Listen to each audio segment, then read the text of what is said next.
Is it the manager's job to set your work priorities? To find the answer, let's use a simple method.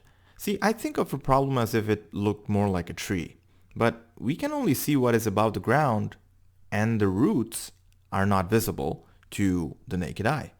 Just like that, a problem has symptoms that we can see, but factors and several root causes that are invisible. So if you fix the root causes, you can fix the factors and ultimately the symptom itself. That is my problem-solving approach. So let's start with the symptom, which is the fact that priorities and responsibilities are not always clearly defined between the employee and the manager. This leads to confusion and questions that go unanswered. Which task should I focus on? What is my immediate priority and who needs to get what first?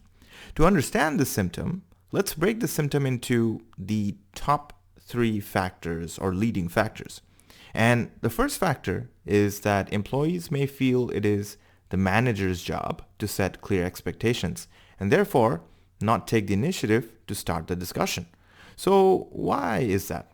And the first root cause is that employees who wait for instructions deliver less over the long period.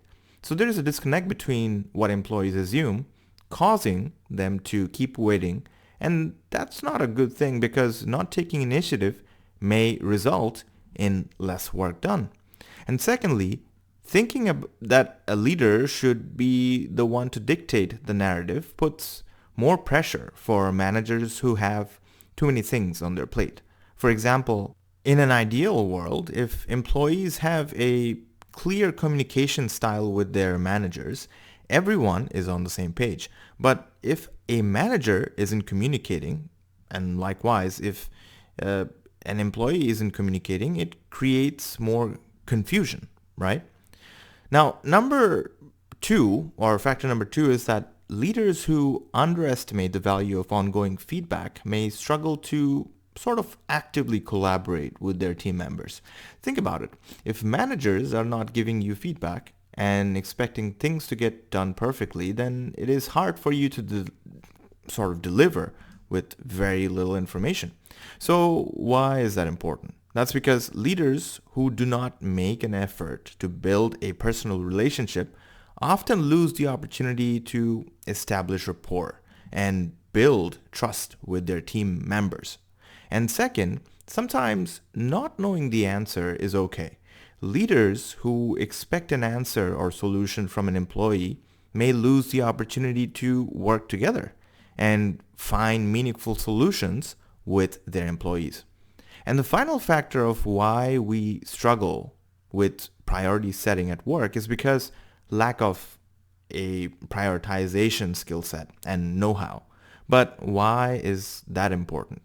Well, it is because there are tons of tools available to learn, and we hardly practice and apply these tools in a real-life context. And managers, as well as employees, have different styles and methods, and many don't have any. So not knowing how to prioritize can be costly for managers as well as for their employees. And finally, having a deadline is not always enough. Knowing how to manage the expectations with peers and cross-functional teams is an art that we often overlook, right? So let's map it all out to look at it more holistically. And this is what the big picture map looks like. So feel free to take a screenshot. So here is my one question to you. What do you think will fix these root causes? Share your thoughts by leaving a comment below. Now, if you want to see more videos like this, help me by giving this video a thumbs up, subscribing to the channel, and sharing with a friend. I will see you in the next problem solving video.